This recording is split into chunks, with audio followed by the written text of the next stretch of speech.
아까 광고 말씀드린 대로 이번 주 수요일은 설날입니다. 자, 설날의 주제곡이 뭐죠?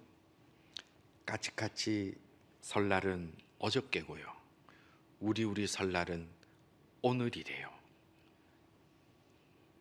예, 이게 설날 주제가입니다. 어릴 때는 이런 노래만 들어도 막 마음이 막 설레요. 아, 이제 설날이 오는구나. 왜 설렜을까? 제가 한번 생각해 보니까 저 어릴 때만 하더라도 설날이 되면 이제 새 옷이 하나 생겨요. 설날을 앞두고 이제 옷을 하나, 새 옷도 생기고, 뭐 어쩌다 이제 신발도 하나 생기기도 하고, 그리고 이제 세배 드리면 세뱃돈도 주시니까 용돈도 좀 두둑하게 생겨요. 그래서 그냥 설날 그러면 왠지 모르게 좀 설레는 마음이 있어서 오늘도 제가 예배 끝나고 빨리 짐 싸서 부모님 댁에 가야 될 것 같은 그런 마음도 듭니다. 그리고 또 가고 싶습니다. 뵙고 싶습니다. 그런데 우리의 현실을 보면 아무리 설날이지만 우리가 멀리 타국에 사니까 설날은 그냥 우리들에게 이번 주에 보면 수요일이고, 또 학교 가시는 분은 학교 가야 되고, 출근하시는 분은 출근해야 되고, 그냥 바쁘게 살아가는 또 하루의 날에 불과하게 됩니다. 우리가 왜 이런 삶을 살까요? 왜 우리가 이렇게 지금 생활을 하게 될까요? 이유는 간단합니다. 우리가 본향을 떠나서, 고향을 떠나서 멀리 타국에 이민자로 살아가고 있기 때문에, 또 유학생으로 살아가고 있기 때문에, 바로 우리가 나그네로 살아가고 있기 때문에 그렇다는 겁니다. 내 고향을 떠난 사람, 내 본향을 떠난 사람, 멀리 떠나 있는 사람들을 다 나그네라 그럽니다. 그런데 이런 나그네의 삶은 비단 이민자만의 삶이 아닙니다. 성경에 보면 모든 그리스도인들은, 모든 하나님의 사람들은 다 나그네이고 바로 나그네 정신을 가지고 살아가야 된다. 성경은 그렇게 말씀하고 있습니다. 오늘 읽은 본문 시편 119편은 다윗이 기록한 노래입니다. 다윗이 바로 이런 나그네 된 마음으로 이 노래를 부르고 있는데, 이 다윗이 뭐라고 고백하냐면 오늘 읽은 54절에 보면 다윗이 뭐라고 얘기를 합니까? 나의 나그네 된 집에서라고 얘기해요. 나의 나그네 된 집에서, 나의 나그네 된 집에서 자신을 나그네라고 얘기를 하는 거예요. 자, 그러면 다윗이 왜 자신을 나그네라고 얘기를 할까? 다윗도 우리처럼 어디 멀리 이민을 갔나요? 아니면 다윗이 지금 이 시를 고백할 때 어디 멀리 떠나서 자기가 정말 나그네같이 삶을 살고 있기 때문에 자신을 나그네라고 그랬나요? 지금 이 나그네라고 얘기를 하는 이 시편 119편을 기록했던 이 시기가 신학적으로 여러 가지 의견들이 있긴 합니다만은, 많은 신학자들이, 주석가들이 얘기하기를 이미 다윗이 왕이 되었고 왕궁에 있을 때 기록한, 노래한 시라고 그렇게 봅니다.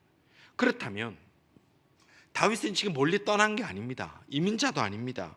그냥 자신이 만들어놓은 아름다운 왕궁에서 살아가고 있지만 왜 자기 자신을 나그네라고 그러고 자기가 거하고 있는 집을 나그네 집이라고 얘기를 했을까? 왜 그랬을까요?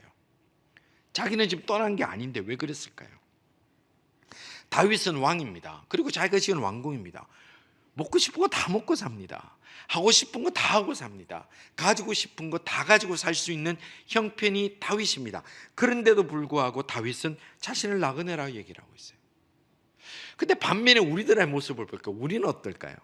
우리는 왕궁의 화장실보다도 작은 집에 살면서 다윗이 가진 것보다 1000만분의 1도 못 가지고 있으면서 마치 이 땅의 영원한 주인처럼, 내가 이 땅의 주역처럼, 내가 영원히 이 땅에 살 것처럼 여전히 욕심도 부리고 수단과 방법을 가리지 않고 내가 원하는 거 다 얻으려고 그러고, 내가 하나님의 법을 어겨가면서까지 내가 이루고 싶은 것을 여기서 영원히 짓고 싶은 것이 바로 우리들의 모습이라는 거예요.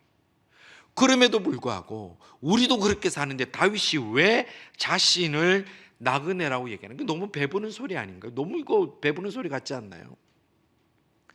성경은 우리들에게, 그리스도인들에게 우리는 어떤 형편에 살든, 얼마나 가졌든, 어떤 집에 살든, 어떤 걸 누리고 살든, 얼마나 여러분들이 많은 것을, 높은 지위에 가졌든 많은 것을 가졌든 상관없이 우리는 다 나그네라, 그렇게 성경은 계속해서 말씀하고 있습니다. 특별히 베드로 사도가 베드로 전서를 쓰면서 먼저 1장 1절에서 인사말을 씁니다. 제일 먼저 인사말을 쓰면서 그 베드로 사도가 그 편지를 읽는 성도들에게 뭐라고 얘기를 하냐면, 너희들은 다 나그네야. 너희들은 다 나그네야.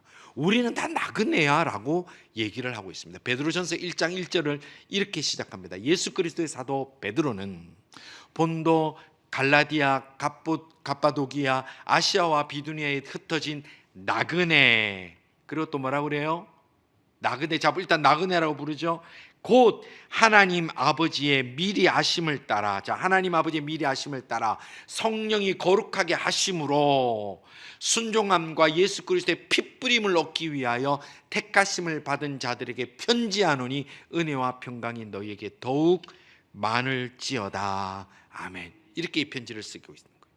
그러니까 편지를 쓰면서 내가 지금 누구의 편지를 보냐면, 너희들은 하나님의 택하심을 입고 성령으로 거룩하심을 받아 예수 그리스도의 십자가 보혈로 구원받은 자들이다. 고로 이 사람들이 누구냐? 이 사람들의 정체성이 뭐냐? 나그네라는 거예요. 나그네라는 거예요. 이 땅의 주인이다, 영원하다, 그런 얘기가 하는 게 아니라 하나님의 택하심을 받고 성령으로 거룩하심을 입어 예수 그리스도의 십자가로 구원받은 우리 모든 하나님의 사람들은 뭐라고요? 나그네다라는 거예요. 나그네다. 그리스도인이라면 이 땅에서 그 어디에 살든지, 만약에 우리가 이곳에 있지 아니하고 고향에서 태어나서 그곳에서 학교를 다니고 지금 또 부모, 형제, 친구들과 함께 그곳에 사는 사람일지라도, 그렇게 살아간다 할지라도 우리가 그리스도인이라면 우리는 뭐라고요?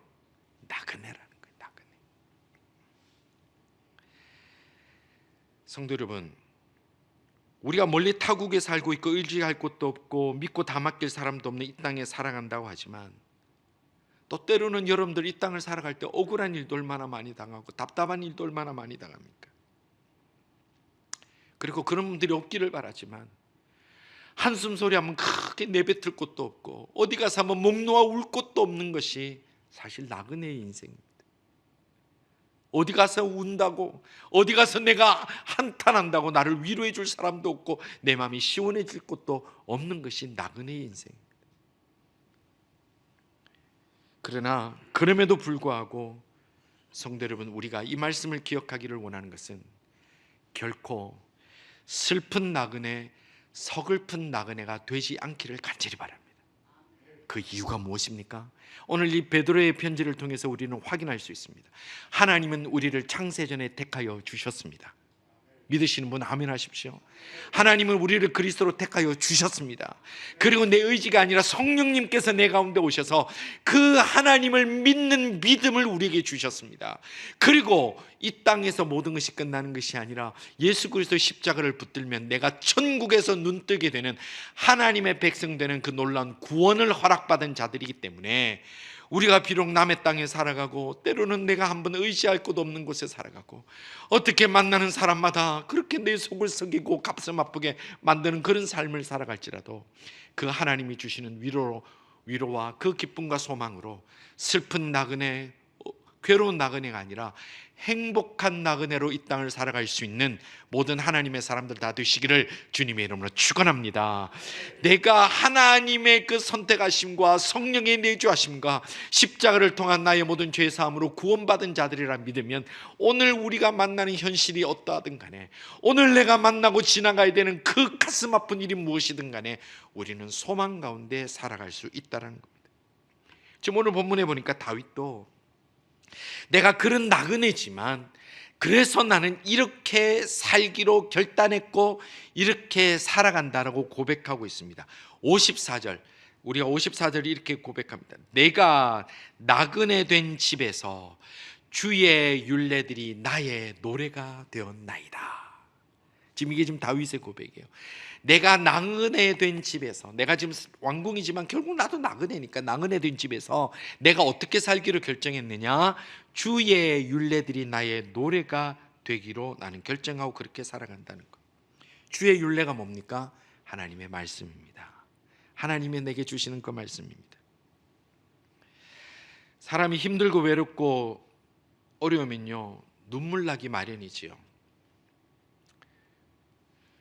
저도 이런 노래 했다라고 감히 얘기는 못하겠습니다만, 정말 힘들 때는요, 한 번씩 밤에 하늘 쳐다보고 뭐라고 노래하느냐? 타양 사리 더 길게 하면 은혜가 안 될까 봐. 여러분도 다 아시죠? 여러분 아마 한두 번 다 불러보셨을 거예요. 힘들 때. 지금 다 잊어서 모르시겠지만, 힘들면 내가 왜 남의 땅에, 왜 이곳에 와서 내가 이런 취급받으며 이렇게 사나?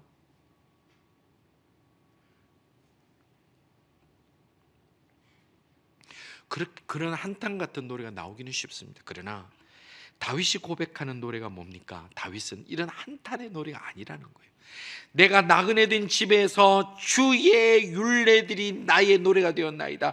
하나님의 말씀이 나의 노래가 되었나이다. 하나님이 주시는 소망이 나의 노래가 되었나이다. 그래서 나는 슬프고 서글픈 나그네가 아니라 소망과 기쁨과 희망의 찬양을 하는 그런 나그네로 나는 살아가나이다. 이게 지금 다윗의 고백이라는 겁니다.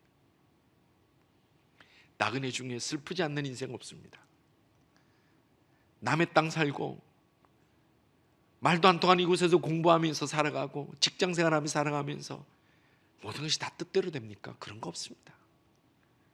문제는 그 어떤 상황에 있어도 내가 무엇을 노래하며 살아가느냐, 그것이 더 중요하다는 것입니다. 그러면 다윗이 지금 이렇게 얘기하는데, 어떻게 하면 이 나그네의 서글픔 속에서 주의 율례 하나님의 말씀을 노래하고 있을 수 있을까요? 다윗이 어쩌면 이럴 수 있었을까요? 그냥 다윗은 태어날 때부터 믿음이 뜨거워가지고 그냥 나는 어떤 어려움이 있어도 무조건 찬양하고 무조건 하나님을 높이고 하나님을 영광 돌리며 산다, 우리가 그렇게 볼 수 있을까요? 다윗에게도 아주 놀라운 경험이 있었습니다. 무슨 경험이 있었느냐? 49절과 50절, 자기가 이 나그네 삶 속에서도 노래할 수 있는 이유를 지금 설명하고 있는데 49절을 이렇게 얘기합니다. 주께서 내게 소망을 가지게 하셨나이다. 이 자기 경험이에요. 내가 소망이 없을 만한 상황일 때 주께서 내게 소망을 주셨다라는 거예요. 내가 절망할 때 주께서 내게 소망을 주셨다라는 거예요. 내가 타양살이 신세한탄하면서 울고 주저앉고 싶을 때에 주께서 내게 소망을 주셨던 경험이 자기에게 있기 때문에 이렇게 한다는 거예요. 또 50절에 이렇게 고백합니다. 이 말씀은 나의 고난 중에 위로라 그래요. 나의 고난 중에 위로라는 거예요. 나의 고난 중에. 주의 말씀이 나를 살리셨기 때문이니이다. 자기가 그 나그네 삶 속의 어려움 속에서도 하나님을 찬양하고 주의 율례를 찬양할 수 있는 것은 주님이 나에게 소망을 주셨고, 고난 중에 이 세상은 내게 위로가 되지 않지만 하나님의 말씀이, 성경 속에서 주의 종을 통하여 주시는 그 말씀이 내게 위로가 되었고, 그리고 주님의 말씀이 정말 죽을 것 같은 그 고통 속에서도, 정말 죽는 게 낫다고 생각하는 그 어려운 속에서도 나를 살리셨기 때문이다 라고 지금 다윗이 고백하고 있습니다.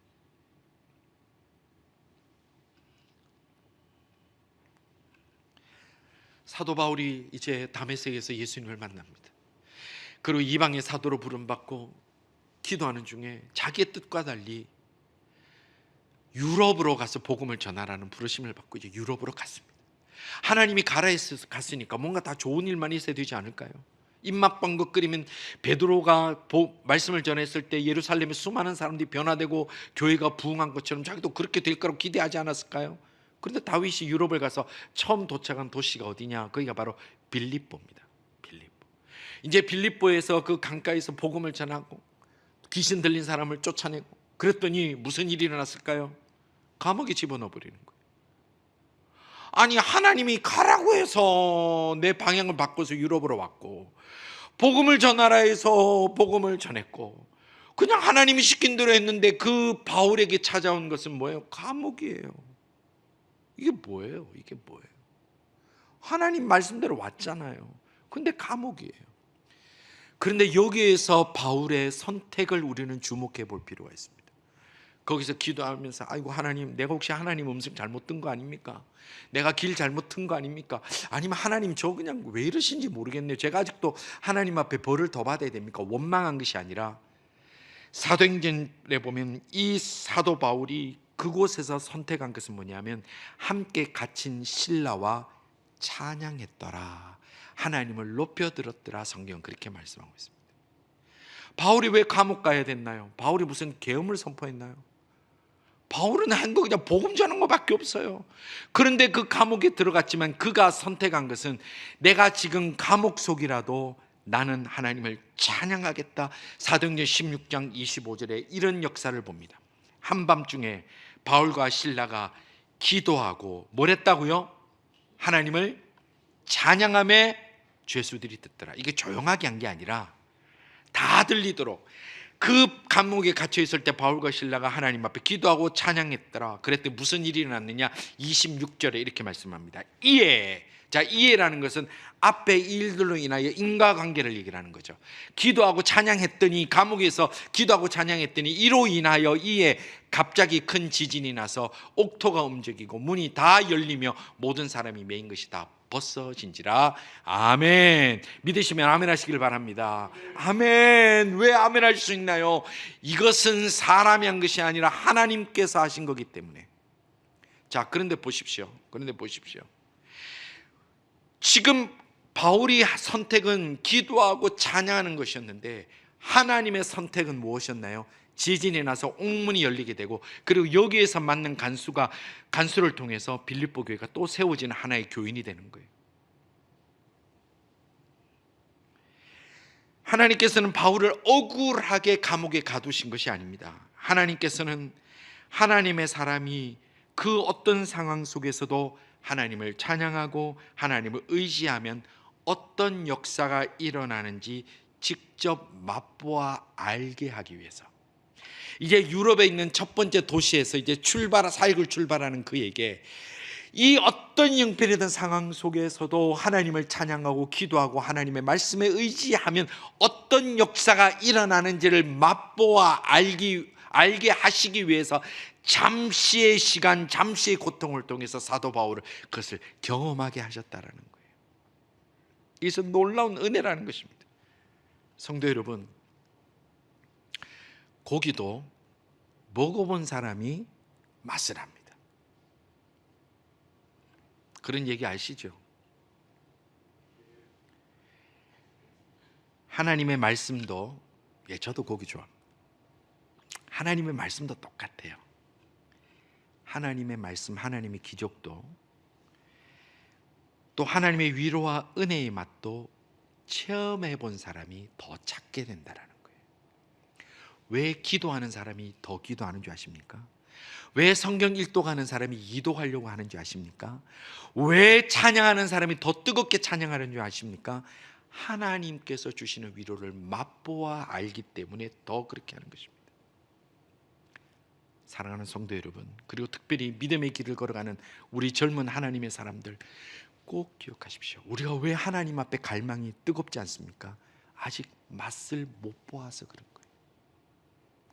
내 형편이 늘 잘 되고, 더 취업도 잘 되고, 부강하고, 다 잘 되고 부유하고 모든 사람이 나를 사랑해야 하나님의 은혜를 맛본 것이 아니라, 때로는 하나님이 내가 너의 하나님이다, 내가 너를 사랑한다는 것을 말씀하기 위해서 원하는 학교를 못 들어가게 하시고, 원하는 곳에 취업 못하게 하시고, 원하는 사람과 만나지도 못하게 하시고, 내가 뜻대로 되지 않게 하시면서도 그곳에서도 우리가 기도하고 찬양하는 게 결정하면 하나님 그곳에서 하나님의 역사를 맛보아 알게 하신 다음에, 그 다음에는 어떤 상황 속에서도 기도와 찬양을 선택하는 자에게 한없는 은혜와 놀라운 축복으로 부어주시는 하나님의 약속이 있음을 믿고, 어떤 어려움과 어떤 상황 속에서도 다윗이 선택한 것처럼, 그리고 다윗이 선택한 것, 이 바울이 선택한 것처럼 하나님 앞에 찬양하고 기도함으로 내 모든 우선순위가, 내 삶의 가장 우선이 하나님을 예배하고 찬양하고 하나님 앞에 의지하는 것입니다라고 고백함으로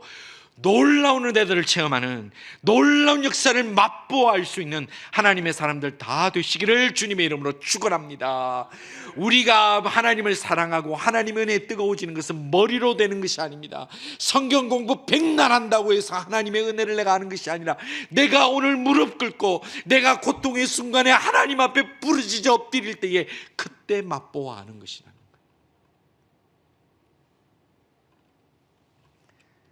나그네는 이 땅에 영원한 소유가 없습니다. 나그네는요, 내가 영원히 이것 다 가지고 있을 거 없어요. 지금 LA에 산불이 지금 보름 이상 나서 지금 큰일입니다. 저도 저희 큰 이모님이나 우리 누님들 거기 사셔가지고 얘기를 듣고 있는데, 불을 지금 끄지를 못해서요, 바닷물을 퍼부어서 지금 꺼도 그래도 못 끄고 계속 타고 있대요.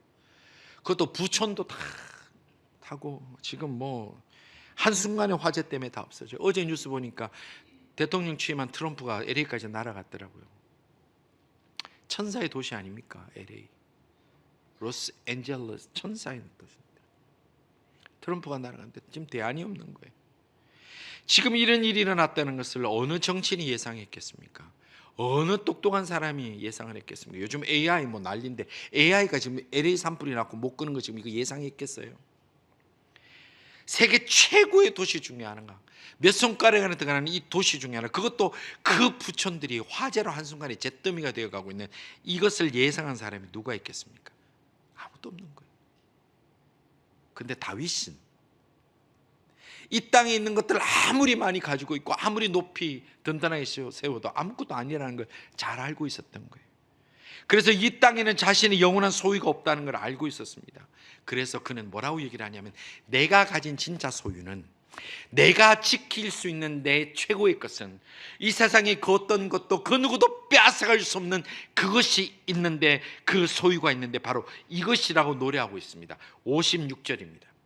내 소유는 이것이니, 내 소유는 이것이니 곧 주의 법도들을 지킨 것이니이다. 아멘.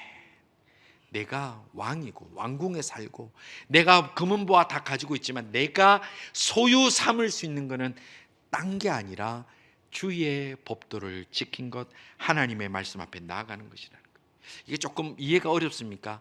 이것을 새 번역 성경은 어떻게 번역을 했냐면, 이 새 번역 성경을 우리가 한 목소리 다 같이 읽기로 원합니다. 새 번역은 이렇게 이 말씀을 번역합니다. 우리 다 같이 읽겠습니다. 주님의 법도를 따라서 사는 삶에서 내 행복을 찾습니다. 아멘. 주님 법도 안에서 행복을 찾을 수 있는 하나님의 사람들 다 되시기를 주님의 이름으로 축원합니다. 다윗이 이 얘기를 하는 거예요. 내가 영원히 누릴 것, 내가 소유하는 것은 딴 게 아니라 주의 법도를 따라가는 그 삶 안에서 내가 행복을 찾습니다. 이렇게 고백하는 거예요. 또 우리 성도님들 중에, 또 예전에 이미 천국 가신 분들 중에도 6.25 때 피난 내려오셔서 또 이곳까지 오신 분들 많이 계셨습니다. 또 지금도 계십니다. 그때 아무리 부자였던 분도, 아무리 대골 같은 집을 가졌던 분도 피난 내려올 때 뭘 가지고 오셨을까요? 집 기둥 뭐 대들보 들고 오신 분이 있어요? 아무도 없어요. 보따리 몇 개 들고 오는 거예요. 보따리 몇 개. 그런데 하나 여쭤볼게요. 혹시 그때 피난 때 가져오신 보따리 중에 아직도 가지고 계신 거 있나요? 그 보따리 안에 들은 것 중에 혹시 있나요? 없어요? 없나요? 아니, 그 많은 재산 중에 제일 고르고 골라서 한 보따리인데 왜 아직도 없죠? 왜 없을까요? 세상 건요, 내 온 집을 다 통틀어서 가장 귀한 거 한 보따리 만들어도 그것도 오래 안 갑니다. 그런데 지금 아직도 여전히 가지고 있고 오히려 더 커진 것이 있다면 그것은 뭘까요? 하나님을 향한 나의 믿음이라는 거예요. 그래서 피난 내려올 때 가져왔던 건 다 없어졌지만 천국 가실 때 우리가 함께 예배드리며 신앙 고백하다 보면, 하나님, 나 같은 사람 지금까지 먹여주시고 입혀주시고 지켜주신 하나님의 기적으로 살게 해주신 것을 감사합니다라는 그 믿음은 크게 가지고 가시더라고요. 성도 여러분, 오늘 우리가 아무리 땅의 것들 많이 가지고 나그네로 살아간다고 해도 우리가 가져갈 것 하나도 없습니다. 그리고 우리 자녀에게도 줄 것 하나도 없습니다. 오직 하나님의 말씀, 주의 법도를 지키는 그 믿음만이 남는다면, 다윗처럼 하나님의 말씀, 주의 법도를 이 세상 그 어떤 것에도 뺏기지 아니하고 온전히 나의 소유로, 나의 것으로 만들어서 주님 만나는 그날까지 함께 가져갈 수 있는 행복한 그리스도인들 다 될 수 있기를 주님의 이름으로 축원합니다. 그것이 우리에게 남는 것, 그것이 남는 것. 성도 여러분, 우리 모두는 다 나그네 인생이에요. 그럼 우리가 어디에서 행복을 찾을까요? 이 땅에는 뭐 영원히 무조건 나를 다 믿어주는 사람이 많나요? 무조건 내 말이라면 다 따라주는 이들이 많나요? 무조건 내가 어떻다 그러면 나를 안아주고 위로해 줄 사람들이 얼마나 있나요? 많지 않아요. 아니, 없어요. 특히 젊은이들 아직도 파랑새를 쫓아 살아가는 분들 많을 겁니다. 괜찮습니다. 그래야 젊은이입니다. 아직도 이 세상이 나를 품어주고 안아주고 나를 위로해주고 내게 소망을 줄 거라고 생각하는 것, 그럴 수 있습니다. 그러니까 젊은이지요. 예, 그럴 수 있습니다. 그러나 여러분들 꼭 하나 기억하십시오. 꼭 하나 기억하십시오. 어느 날 그 파랑새를 쫓다가 내가 지쳐 쓰러질 때가 있습니다. 어느 날 나를 힘들게 해서 내가 주저앉고 싶을 때가 있습니다. 어느 날 내가 고통스러워서 다시 일어나지 못할 만큼 힘들 때가 있습니다. 그때에 우리가 이 다윗의 선택을 한다면 하나님께서 우리를 은혜를 맛보아하는 자들로, 그리고 서글픈 나그네가 아니라 행복한 나그네로 살아갈 수 있는 힘을 열어주심을 믿고 꼭 기억하셔서 하나님 손 꼭 잡고 주의 말씀 안에서 이 땅을 호령하며 살아갈 수 있는 우리 젊은이들, 그리고 우리 모든 하나님의 사람들 다 되시기를 주님의 이름으로 축원합니다. 여러분들, 우리가 정말 비참한 것은 슬픔과 아픔 가운데 그 자리에서 일어나지 못하는 것이 비참한 것입니다. 여러분, 이런 얘기가 있죠. 힘들 때 우는 사람은 삼류다. 힘들 때 잘 참는 사람은 이류다. 힘들 때 웃는 사람은 뭐라고요? 남은 거 하나밖에 없잖아요. 여러분들, 우리 학생들도 많은데 찍기도 못해요. 다시, 힘들 때 우는 사람은 뭐다? 삼류다. 힘들 때 잘 참는 사람은 이류다. 힘들 때 웃는 사람은 인류다. 근데 하나 더 있어요. 힘들 때 하나님을 찬양하는 사람은 초인류라는 거예요.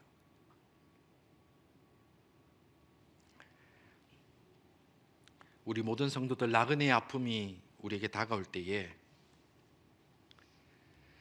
타양살이 고고제금 할 게 아니라 주여, 이 가운데도 내게 주시는 은혜가 있는 줄로 믿습니다. 주의 말씀을 의지하여 찬양하며 갑니다라고 고백하는 그 결단을 내림으로 말미암아 나그네로서 이 땅에서 결코 얻지 못하는 오직 하나님만이 주시는 놀라운 행복과 기쁨과 열매가 우리 평생에 주님을 찾을 때마다, 주님을 의지할 때마다 귀한 열매가 주렁주렁 달려서 우리가 이 땅을 다 달려갈 때까지 행복한 나그네로 살다가 행복한 하나님 나라 백성으로 온전히 그 나라를 달려 들어갈 수 있는 모든 하나님의 사람들 다 되시기를 주님의 이름으로 축원합니다.